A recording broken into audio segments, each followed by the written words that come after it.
ఒక పక్క వక్ఫ్ కానీ చర్చ్ ల్యాండ్స్ కానీ సొంత మెయింటెనెన్స్ లో ఉంటే మన ఆలయాలు మటుకు ప్రభుత్వ ఆధీనంలోనే ఉన్నాయి. దీన్ని రిలీజియస్ ఎండోమెంట్ యాక్ట్ అనదు ప్రియాంక గారు. It is Hindu endowment. ఎందుకంటే ఓన్లీ హిందూ దేవాలయాల మీదనే ఈ కక్ష. మసీదులకు ఎట్లాంటి రిస్ట్రిక్షన్ లేదు. చర్చులు కూడా అవి కూడా ప్రైవేట్ గా వాళ్ళే హ్యాండిల్ చేసుకుంటారు. హిందూ దేవాలయాలకి ఇట్లాంటి దుస్థితి రావడానికి కారణం 1925లో అప్పుడు ప్రభుత్వాలు కూడా ఎందుకని దీని మీద సవరణ చేయలేదంటారు.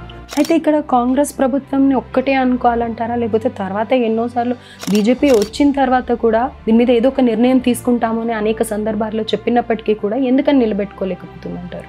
అది ఒకటేసారి గవర్నమెంట్ నుంచి వెళ్ళి తీసేసి సిస్టంలో పెట్టాలి అన్నప్పుడు ప్రజల్లో చైతన్యం రావాల్సిన అవసరం. ఎందుకంటే ఈ దేవాలయాలు మావి, మేము రక్షించుకుంటాం, మేము కాపాడుకుంటాం అనే చైతన్యం ప్రజల్లో రావాలి. ప్రతిదీ భారతీయ జనతా పార్టీ చేయాలి అని అంటే ఎట్లయితుంది చెప్పండి? దేశ రక్షణ భారతీయ జనతా పార్టీ చేసింది, ధర్మ రక్షణ భారతీయ జనతా పార్టీ చేస్తుంది, దేవాలయ రక్షణ కూడా భారతీయ జనతా పార్టీ చేస్తుంది. కానీ ప్రజల నుంచి కూడా ఒక చైతన్యం రావాలి, ప్రజల నుంచి కూడా మద్దతు రావాలి, ప్రజల నుంచి కూడా మేము మీకు తోడుగా ఉన్నాం, మీరు దేశం కోసం, ధర్మం కోసం, దేవాలయ రక్షణ కోసం ఏం చేస్తారో చేయండి, మేము మీకు సపోర్ట్గా ఉన్నామని ప్రజల నుంచి వచ్చినప్పుడు ఒకదాని ఇంకొకటి చేస్తూనే ఉన్నాం.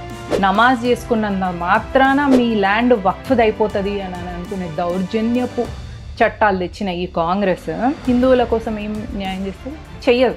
కాబట్టి ఇది మనమే నిలబడాలి. ప్రతి హిందూ దీనికోసం నడుం బిగించినప్పుడు political party Bharatiya Janata party దాన్ని మేనిఫెస్ట్ చేస్తుంది. ప్రైవేట్ ఇండివిజువల్స్ ఒక గ్రూప్గా ఫామ్ అయ్యి ఒక దగ్గర ఆలయం కట్టించుకున్న తర్వాత దానికి డొనేషన్స్ బాగా వస్తున్నాయి అనుకోండి, నెలకు ఒక 5 లక్షలు దాటి వస్తున్నాయి అనుకోండి, వెంటనే ఎండోమెంట్ దాన్ని గ్రాప్ చేస్తుంది. అక్కడ గోవా, కేరళలో మీరు ఇంటి ముందట మనము తులసి కోట ఉంటుంది కదా, అక్కడ ఇంటి ముందట అందరికి తులసి కోట మీద తులసి మొక్కను తీసేసి సిలువ ఉంటుందండి. సిలువకు తులసి మొక్క ఎందుకు? వీళ్ళు బస్తాలన్నీ తీసుకుపోయినాక పిల్లలకు తినడానికి కూడా ఇంట్లో తిండి ఉండదు.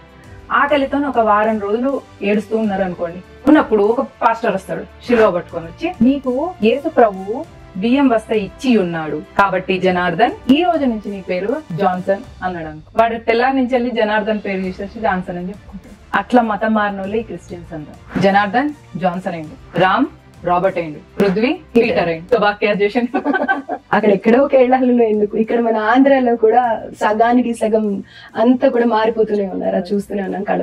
వాడు కత్తికి భయపడి కట్ చేసుకున్నాడు, వీళ్ళు ఆకలికి భయపడి బియ్యం బస్తా తీసుకొని పేరు మార్చుకున్నాడు. వీళ్ళిద్దరు కూడా పిరికి హిందువులు. ఒక పిరికి హిందువుకే అంతుంటే ఈ కత్తికి, ఆ ఆకలికి భయపడే మనలాంటి వాళ్ళకి ఇంకెంత ఉండాలి? ఈ విషయాన్ని కానీ ఏ హిందూ అయితే గ్రహించిన రోజు భారతదేశం సువర్ణంగా